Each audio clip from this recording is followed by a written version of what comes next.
The night air was calm, and the streets lay nearly deserted. Streetlights cast long shadows on the pavement, and the hum of the engine was the only sound that filled the silence. She sat behind the wheel of her government-issued sedan, driving with careful ease. Her hands were steady at 10 and 2, her eyes fixed on the road ahead. There was nothing unusual about her driving. No speeding, no swerving, not even a forgotten signal. Everything appeared ordinary. Then, without warning, her rearview mirror exploded in color. A sudden burst of red and blue lights flooded the darkness, reflecting sharply against her windshield. The siren wailed once, short and piercing, before quieting into a steady flash. Her heart sank. She knew what it meant. She knew before the patrol car even drew closer. Confusion was not her first reaction, though she had every reason to wonder why she was being stopped. She had done nothing wrong. There was no traffic violation, no reckless turn, no broken taillight. But deep down she understood. She knew this wasn't about how she was driving, it was about who she was. The uniform she wore during the day, the badge clipped to her belt, the files stacked neatly in the back seat. All of it carried a weight that few understood. Tonight, that weight pressed heavily against her chest. She exhaled slowly, gripping the steering wheel tighter as the patrol car signaled for her to pull over. The empty street seemed to grow smaller, the silence sharper, as she guided her sedan to the curb. Her mind raced ahead, replaying every story she had heard about moments like this. Stories that ended in frustration, fear, or worse.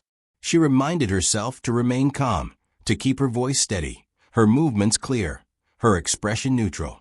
The flashing lights painted the interior of her car in waves of red and blue. They weren't just lights anymore. They were symbols of authority, of power, and in this moment, of judgment. She glanced into the rearview mirror once more, not at the lights, but at the approaching silhouette of the officer. She knew the question before it would even be asked. She knew the doubt in his voice, the suspicion in his eyes. It was the same look she had faced countless times in quieter ways, in boardrooms, in offices, in conversations where people pretended not to judge. Tonight, it was no longer subtle. Tonight, it stood in the open, flashing in rhythm with the siren. Her chest rose and fell with measured breaths. She thought of the instructions drilled into her. Stay calm, comply, don't provoke. But beneath the practiced calm was something stronger, an inner resolve, a reminder of her worth. She had earned her position, her authority, her right to drive this road without fear. Still, as the officer approached, hand resting near his holster, she knew this moment wasn't about laws or traffic stops. It was about perception. It was about the burden she carried every day. And though the night remained quiet, inside her, a storm of dignity and defiance burned steadily, ready for whatever words were about to come. The sound of heavy footsteps cut through the night air, sharp and deliberate, each one echoing against the empty pavement. They grew louder with every step, announcing the approach of authority. Officer Clay emerged from the shadows cast by his patrol car, the flashing red and blue lights behind him painting his figure in alternating colors. His posture was stiff, his movements rehearsed, almost mechanical. One hand hung at his side, but the other rested firmly on his holster, fingers close to the weapon, as if ready to draw at the slightest provocation. The officer's eyes narrowed, scanning the car with suspicion, but never softening, never pausing to recognize the human being inside. When he reached the driver's window, his voice cut through the silence like a blade. "License and registration," he barked, the words more of an order than a request. His tone carried no politeness, no hint of professional courtesy. It was sharp, commanding, and deliberately cold. What stung most was not his words, but his refusal to look at her, really look at her. His gaze slid over the car, the dashboard, the glove compartment, everywhere but her face. To him, she wasn't a person. She wasn't a professional in a government-issued vehicle, someone who had spent years serving her country with dedication. In his narrowed eyes, she was only a category, a suspicion, a figure to control rather than respect. She kept her hand steady on the steering wheel, reminding herself of everything she had been taught about encounters like this. Move slowly. Keep your voice calm. Do not argue. Every small decision mattered. Every gesture could be misunderstood. She leaned slightly, carefully reaching for her purse with deliberate slowness, her movements exaggerated to show she had nothing to hide. Inside, however, her thoughts swirled. Why hadn't he greeted her? Why hadn't he explained the reason for pulling her over? Why hadn't he offered even the most basic acknowledgement of her humanity? The answer was one she had lived with for years. It wasn't about her driving. It wasn't about safety. It was about the way some people looked at her and instantly decided she didn't belong, no matter how flawless her record, no matter how professional her life. The silence stretched as she retrieved her license and registration, handing them out the window with steady fingers. He took them quickly, still without eye contact, still with his hand lingering near the holster as though danger were just seconds away. Her heart pounded, but her face remained calm, her posture upright. She would not let his hostility define her. She thought of her father's lessons, of the generations who had faced far worse indignities and still carried themselves with dignity. If courage could exist in battlefields far from home, then surely it could exist here, on a quiet street, under flashing lights. The moment was more than a traffic stop. It was a test, not of her driving, but of her patience, her dignity, and her quiet strength. The air felt heavier as she sat behind the wheel, every detail of the encounter pressing down on her. She didn't need him to explain what was happening. She could feel it. She could sense it in his tone, in the way his words came out sharp and clipped, without a trace of respect.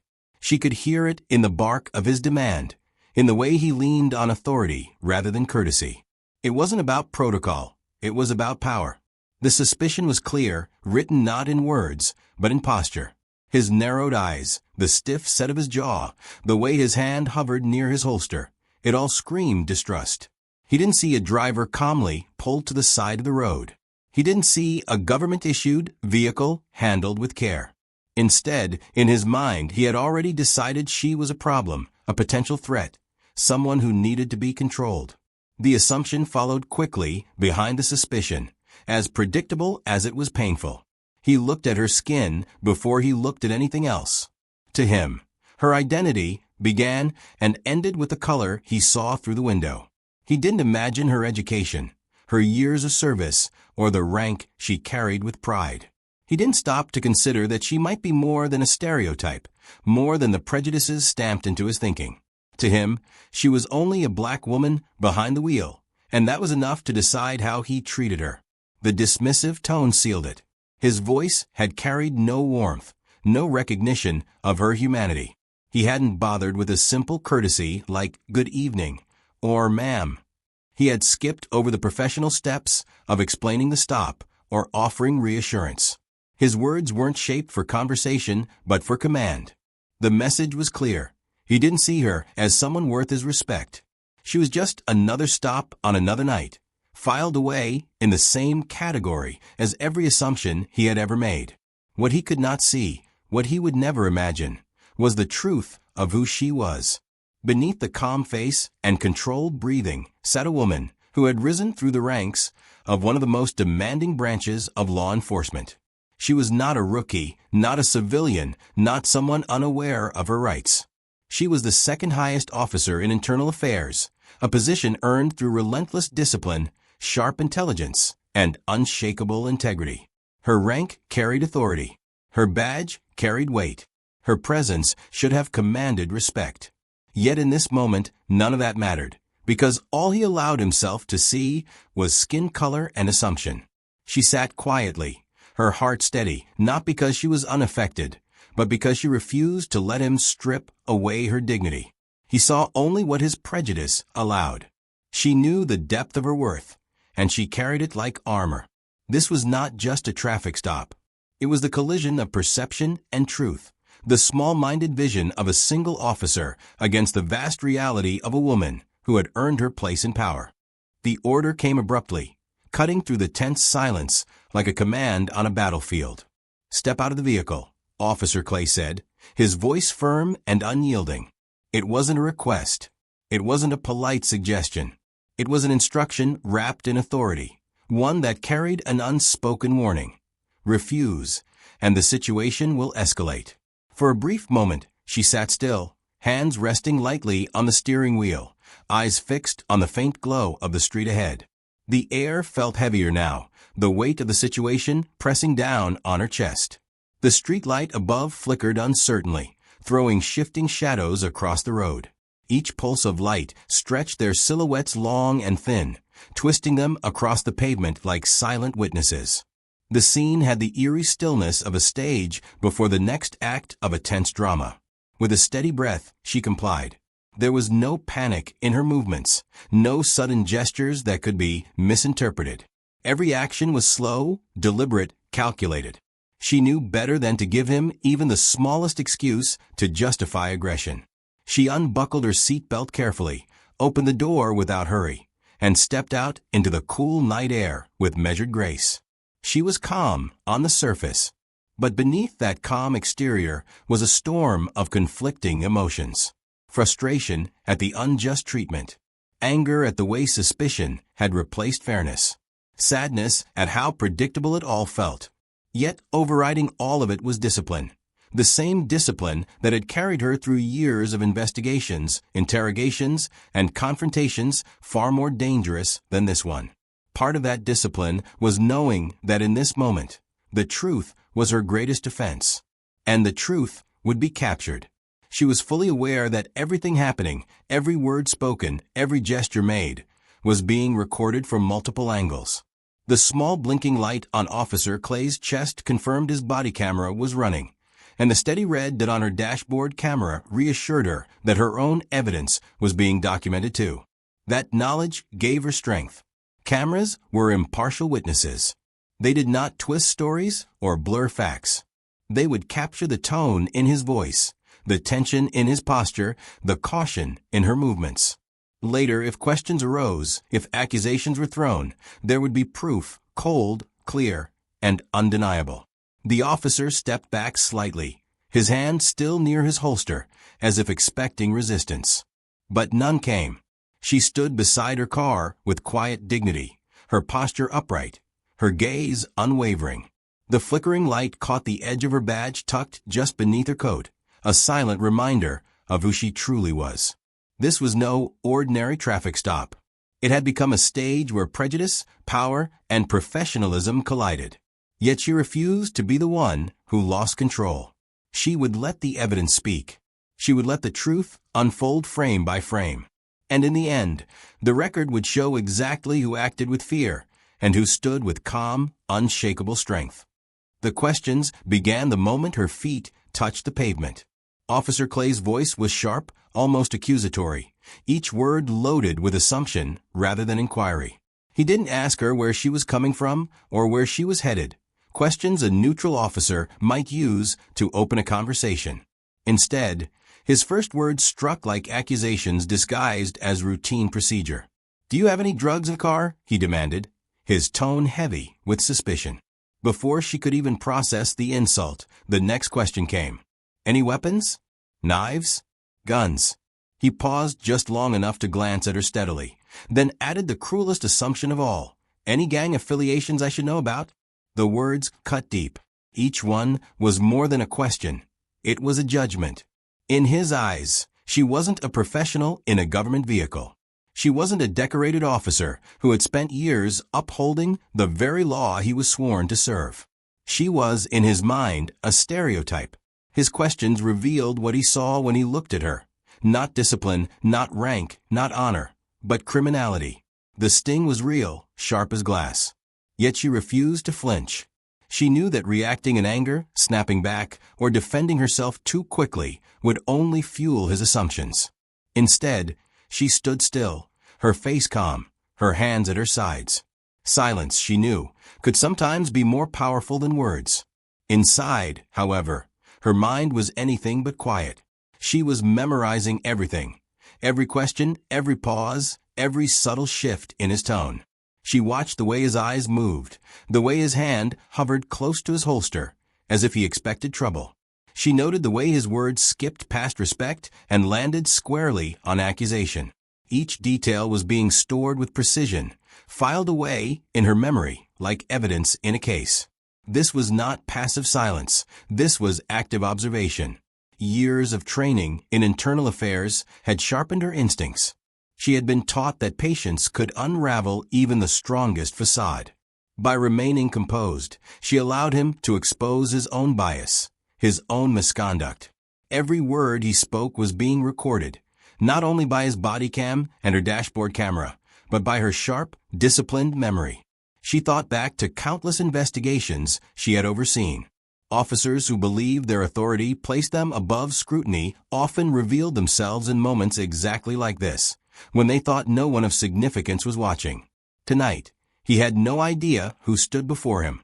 He didn't know he was interrogating someone who had the power to review his conduct, to hold him accountable, to determine whether he was fit to wear the badge at all. So she waited. She let the insults hang in the night air, unanswered but not forgotten. Her silence was not weakness, it was strategy. Every second of restraint added weight to the evidence that would later speak louder than her words ever could. Patience, after all, was not just a skill. It was her weapon. And tonight, it was the sharpest one she carried. She had endured the barrage of questions in silence, her patience steady, her composure unbroken. But patience, she knew, was never about surrender. It was about timing. And at this moment, the timing was hers to control. She lifted her chin slightly, her eyes locking onto Officer Clay's with quiet authority. Her voice was measured, calm, and deliberate, firm without being loud.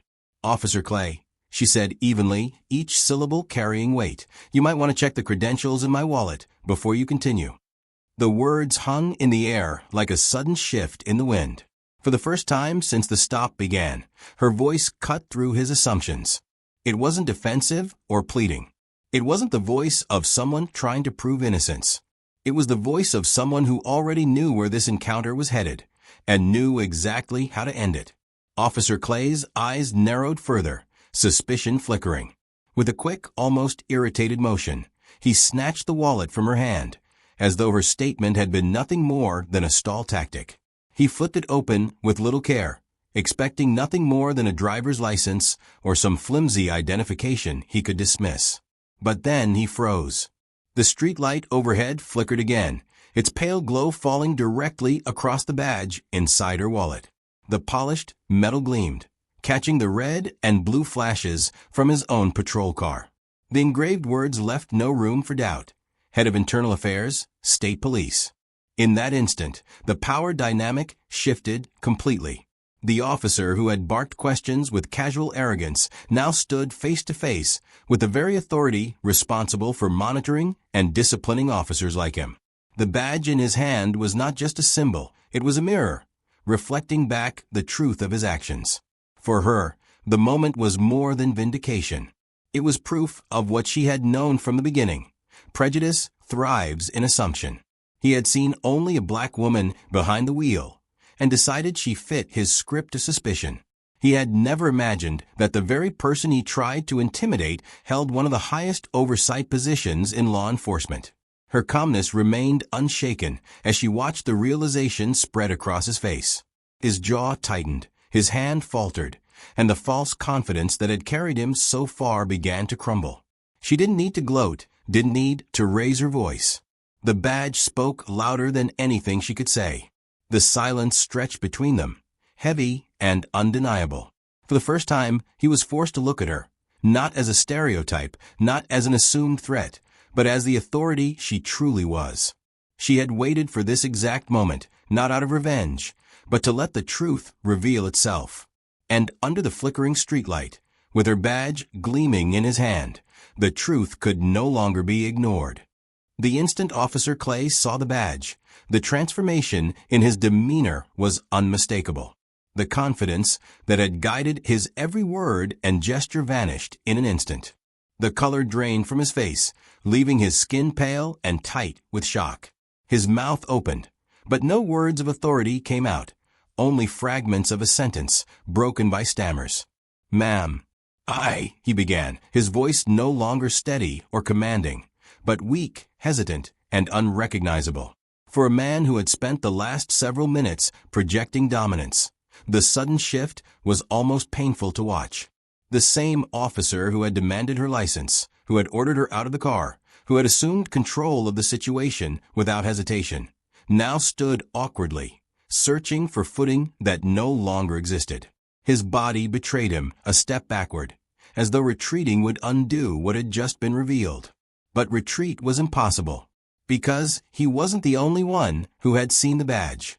His partner, who had stood silently nearby for much of the encounter, had witnessed the entire exchange. Every word, every assumption, every misplaced accusation, it had all unfolded in front of him.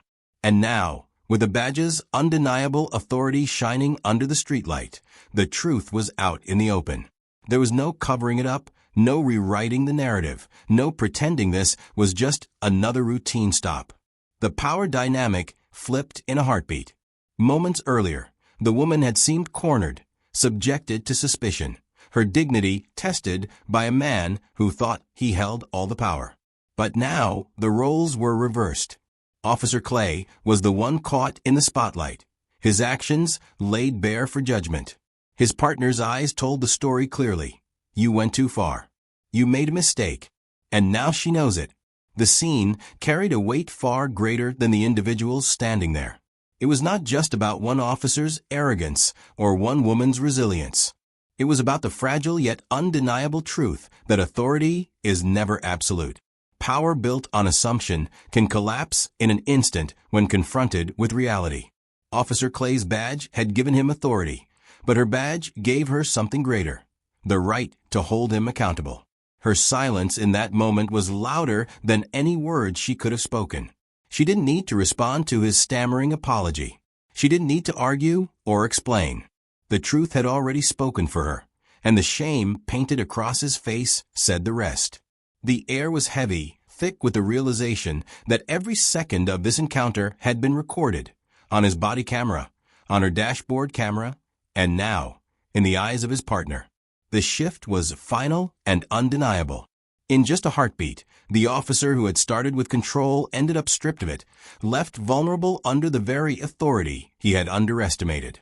And standing before him was not a victim, but a woman whose quiet strength had revealed the truth. She did not raise her voice. She did not let anger cloud her actions. Instead, she relied on the very discipline that had earned her the position she held. With calm precision, she reached for her radio and requested backup. This was not because she feared for her safety. She had already proven she could handle herself, but because she wanted the entire incident recorded, step by step, by other officers. Her request was professional, deliberate, and firm. It wasn't about confrontation. It was about accountability. The line crackled as the dispatcher answered, their voice coming through clearly. She gave her name, her badge number, and her position. Every word was calm, measured, and unmistakable. There was no doubt about who she was or what authority she carried. Then came the confirmation. The dispatcher, realizing the weight of the situation, repeated her credentials over the open radio. Confirmed. That is the head of Internal Affairs, State Police. Those words carried far beyond the quiet street. They traveled across the network to every unit tuned in, spreading the truth instantly. The effect was devastating for Officer Clay. What had begun as a routine stop he thought he controlled had now become a public mistake, broadcast to dozens of fellow officers. Every assumption he had made, every false step, was now exposed. The sound of his failure was carried on the same system he once trusted to back him up. Now, instead of support, it carried his embarrassment. The silence that followed was heavy. Officer Clay shifted uncomfortably, his authority stripped away not by force, but by the simple act of truth being spoken aloud. His partner glanced at him, wide-eyed, as though realizing that this moment would never be forgotten. No matter what excuses he might try to offer later, the confirmation over the radio was undeniable. It was now a matter of record. She, however, remained calm. She didn't gloat. She didn't use the moment to belittle him. Her actions spoke louder than anger ever could. By calling in backup, she ensured transparency. By allowing dispatch to confirm her status publicly, she ensured fairness.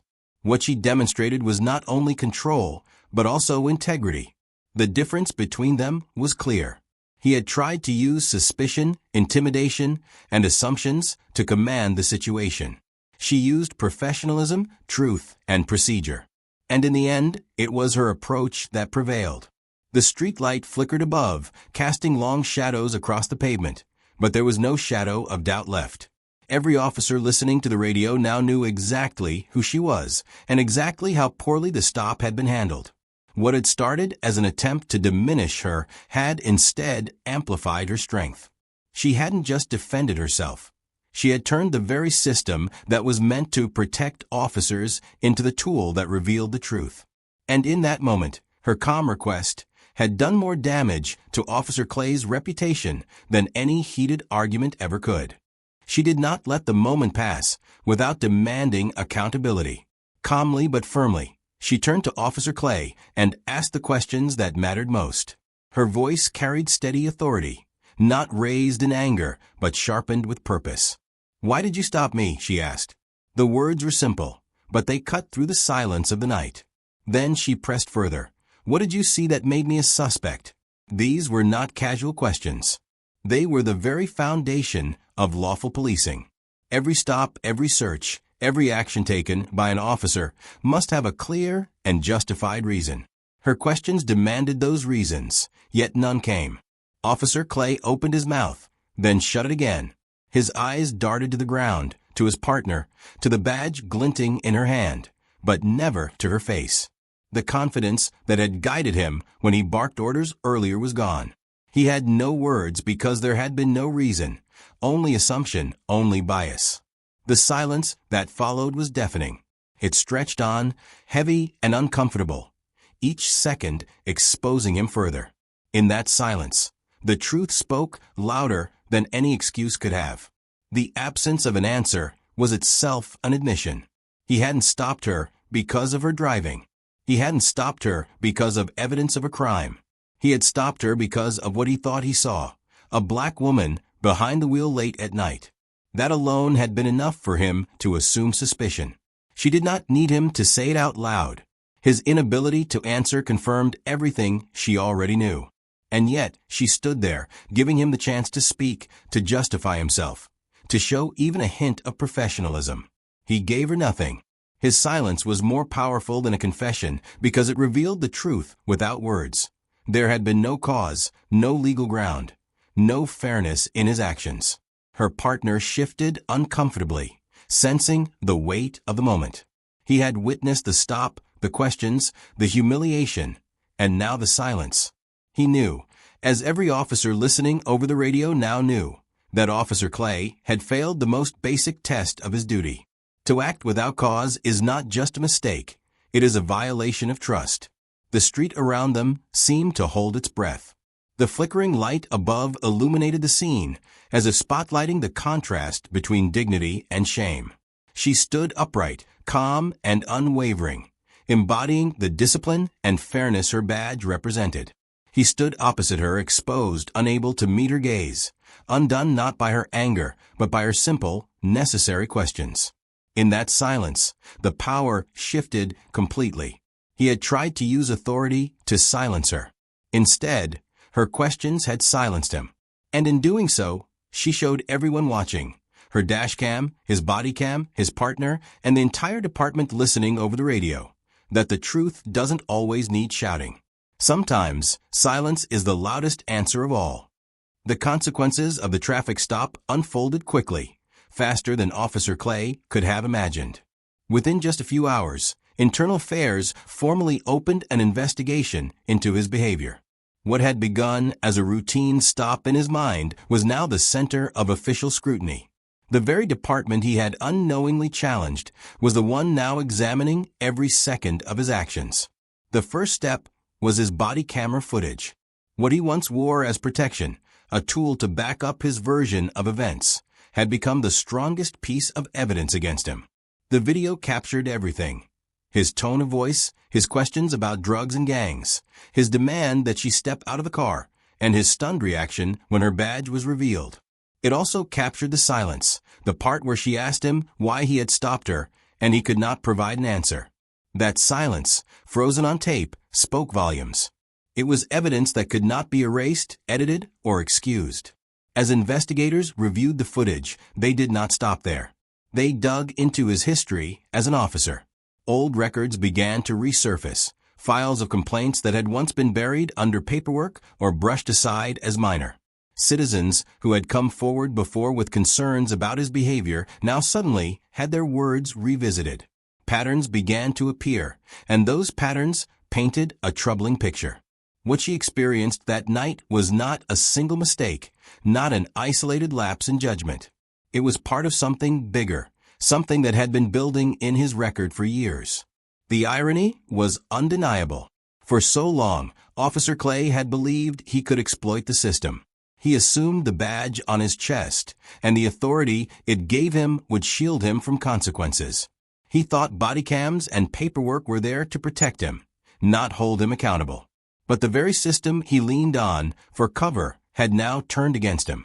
The tools meant to protect both citizens and officers had become weapons of truth, exposing his misconduct for what it was.